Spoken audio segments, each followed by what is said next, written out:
cameras were rolling live. Joe Keery saw a face in the audience. And that face stopped everything. The Tonight Show starring Jimmy Fallon. Studio 6B at Rockefeller Center. Another Thursday night. Another packed audience. Another celebrity guest promoting another project. The familiar rhythm of late-night television, jokes, games, music, laughter. Joe Keery walked onto the stage to massive applause. The Stranger Things star, beloved for his role as Steve Harrington, waved to the crowd with that easy charm that had made him a household name. He shook Jimmy's hand, settled into the guest chair, crossed his legs casually. Everything was perfect. Everything was exactly as it should be. Jimmy launched into his first question about the upcoming season of Stranger Things. Joe answered with the practiced ease of someone who'd done hundreds of interviews.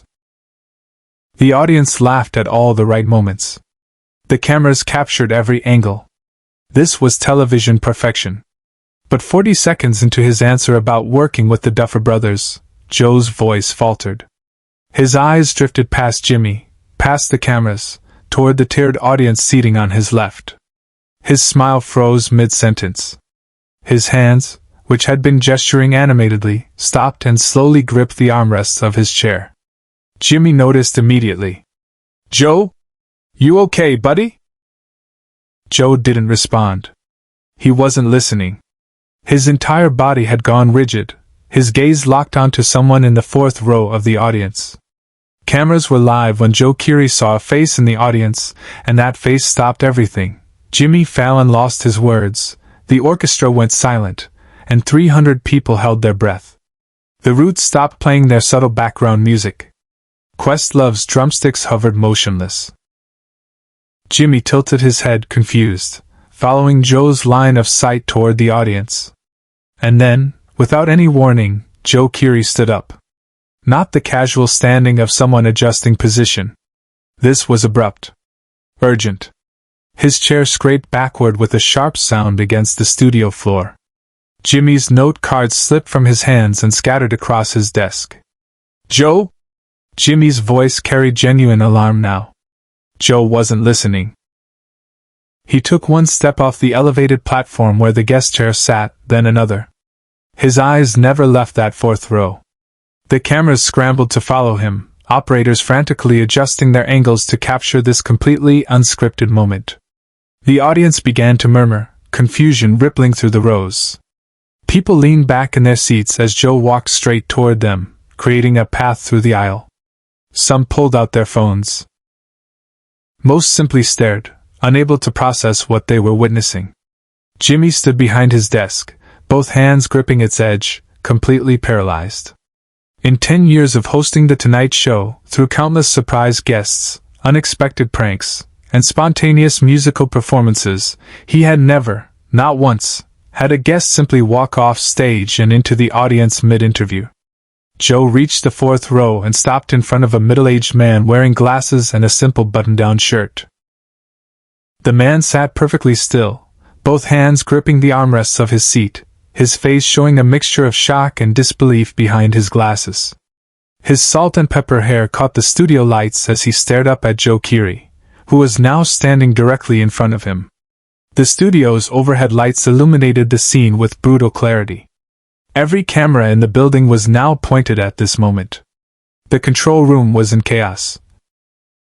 Producers shouting into headsets, trying to decide whether to cut to commercial, nobody knowing what to do because nothing like this had ever happened before. Joe dropped to his knees in the narrow space between the rows of seats. The man's hands flew to his mouth. A choke sound escaped his throat, half gasp, half sob. Joe reached forward and grabbed both of the man's hands. "Mr. Patterson?" Joe's voice cracked, barely audible but caught perfectly by the boom microphones overhead. Is that really you?" The man nodded, tears streaming down his face behind his glasses. "Joey," he whispered. "My God. Joey." Jimmy stopped mid-joke. The entire studio froze. To understand what happened next, you need to understand what happened 17 years earlier. Joe Keery wasn't always Joe Keery, Stranger Things star and beloved actor. He was once just Joey, a 13-year-old kid growing up in Newburyport, Massachusetts, struggling with the typical chaos of middle school compounded by an unusual dream. He wanted to act. Not the casual, "maybe I'll try the school play" kind of wanting. The consuming, all-encompassing, every waking thought kind of dream. He watched films obsessively, studied performances, practiced monologues in his bedroom until his sisters banged on the wall asking him to please be quiet. His parents were supportive but practical. Acting was fine as a hobby, but he needed to focus on school, on realistic career options. His friends thought it was weird that he'd rather rehearse scenes than play video games.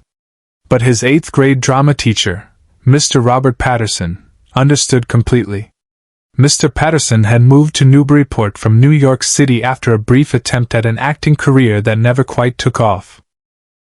He'd done some off-Broadway shows, a couple of commercials, enough to taste what the industry was like before realizing he didn't have the stamina for the constant rejection. So he'd become a teacher instead, channeling his passion into helping kids discover theirs. He saw something in 13-year-old Joey Keery. A raw talent, yes, but more than that, a genuine need to perform, to transform into other people, to tell stories with his whole body and soul. Mr. Patterson stayed after school 3 days a week to work with Joe.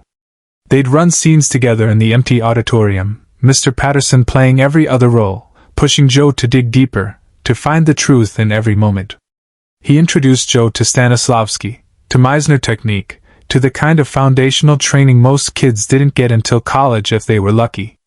"You have something special, Joey," Mr. Patterson would say, adjusting Joe's blocking during rehearsal. "Real talent. But talent isn't enough. You need discipline. You need to understand why you're saying every word, making every choice.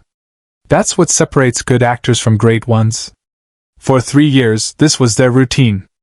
Mr. Patterson became more than a teacher. He became a mentor, a coach, the first person who truly believed that Joe's impossible dream might actually be possible. And then came the spring of Joe's sophomore year. Budget cuts hit the Newburyport School District hard. The arts programs were slashed first. The drama department was reduced to a single-semester elective with no funding for productions. And Mr. Patterson, who had the least seniority in the English department, was let go. Joe was devastated. He went to the administration, wrote letters, got his parents involved, but nothing changed. Mr. Patterson was gone by the end of the school year. The day Mr. Patterson left, he found Joe sitting alone in the auditorium. Joe had been crying. 16 years old and heartbroken that the person who understood him best was disappearing. "Listen to me," Mr. Patterson said, sitting beside him on the edge of the stage. "This doesn't end here. You're going to keep working. You're going to keep getting better. And one day you're going to make it. I know you will." "How do you know?" Joe asked, his voice thick with tears. "Because I've been doing this long enough to recognize real talent. And you have it. But more importantly, you have heart. You care about the craft. That's rarer than talent."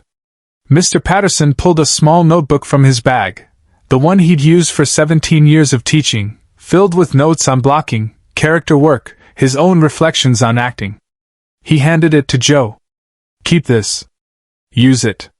And when you make it, not if, when, remember that somebody believed in you when you were just a kid in a small-town auditorium." Mr. Patterson moved back to New York.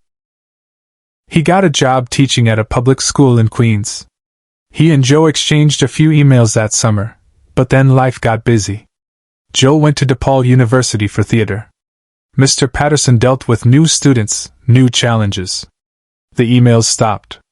The connection faded. Joe never forgot, though.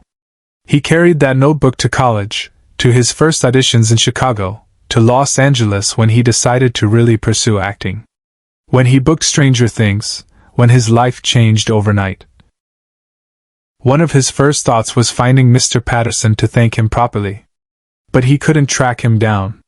The school had no forwarding information. The email addresses no longer worked. Mr. Patterson had apparently left teaching entirely and dropped off social media. Joe tried hiring a private investigator, but even that led nowhere. For 6 years of fame, Joe Keery had searched for the man who'd started it all. Subscribe and leave a comment, because the most powerful part of this story is still ahead. The studio was still frozen. Joe was still on his knees in front of Mr. Patterson, still holding the older man's hands. The audience sat in reverent silence, many of them crying, sensing they were witnessing something profound. Jimmy Fallon had made a decision. He stepped out from behind his desk, not the performative stepping out he did for comedy bits. This was different. He walked across the studio floor with purpose, his expression serious, and joined Joe beside the fourth row. The cameras followed him. The control room stopped shouting. Everyone understood they were witnessing something real. Jimmy crouched down beside Joe. "Hey," he said softly. "What's happening? Talk to me." Joe looked at Jimmy, and tears were streaming down his face. "This is Mr. Patterson, my 8th grade drama teacher. He's the reason I'm an actor. He's the reason I'm here. And I've been trying to find him for 6 years." Mr. Patterson was openly weeping now, not even trying to hide it. He looked at Jimmy. "I moved to Arizona 3 years ago. Health problems. Had to leave teaching. Lost touch with everyone. I didn't even know Joey had made it. I don't watch much TV. I didn't know about Stranger Things. I didn't know he." "You didn't know," Joe said, his voice breaking. "You didn't know that I made it because of you." Jimmy straightened up and addressed the studio audience. His voice carried that rare quality of absolute sincerity. "Folks, I think we need to pause everything right now." He gestured to the roots. "Guys, hold the music." The band stopped. The audience stilled. Even the cameraman seemed to move more carefully, more respectfully. Jimmy looked directly into camera 1. "If you're watching at home, something extraordinary is happening right now." Joe Keery just recognized his 8th grade drama teacher in our audience. The man who believed in him before anyone else did. The man he's been searching for 6 years. And they're seeing each other for the first time in 17 years. Behind the scenes, Fallon made a decision that defied every producer's expectation. Jimmy walked back to his desk and opened a drawer. He pulled out his own notebook, the one he'd kept since his SNL days, filled with joke ideas and career notes. He returned to Joe and Mr. Patterson. "Mr. Patterson," Jimmy said gently, "Joe's been carrying something of yours for 17 years. Joe reached into his jacket pocket and pulled out the worn teaching notebook Mr. Patterson had given him as a teenager. The pages were dog-eared, the cover faded, but it was intact. "I've taken this to every audition," Joe said, his voice shaking. "Every single one. Including the Stranger Things audition. You've been with me the whole time, Mr. Patterson took the notebook with trembling hands, opened it, and saw his own handwriting from decades ago. He broke down completely. The studio erupted. Not manufactured applause, real, thunderous, cathartic applause. People were standing, crying. The Roots began playing something soft and beautiful. Jimmy helped both men to their feet. "Stay right here," Jimmy told Mr. Patterson, then turned to his producers. "Clear the schedule. Mr. Patterson is joining us for the rest of the show." Share and subscribe. Make sure this story is never forgotten. That night, The Tonight Show didn't finish its planned segments. Mr. Patterson sat on stage with Joe for 20 minutes, sharing stories, crying, laughing. Jimmy just facilitated, letting real life take over his show. 3 months later, Joe flew Mr. Patterson to the Stranger Things Season 5 premiere as his personal guest. The notebook sits framed in Joe's home. And Mr. Patterson? He started teaching drama again. This time at a community center in Phoenix, telling every student about the kid who never gave up. The lesson Mr. Patterson wrote on the first page of that notebook. Talent gets you in the room. Heart keeps you there. Joe Keery proved him right.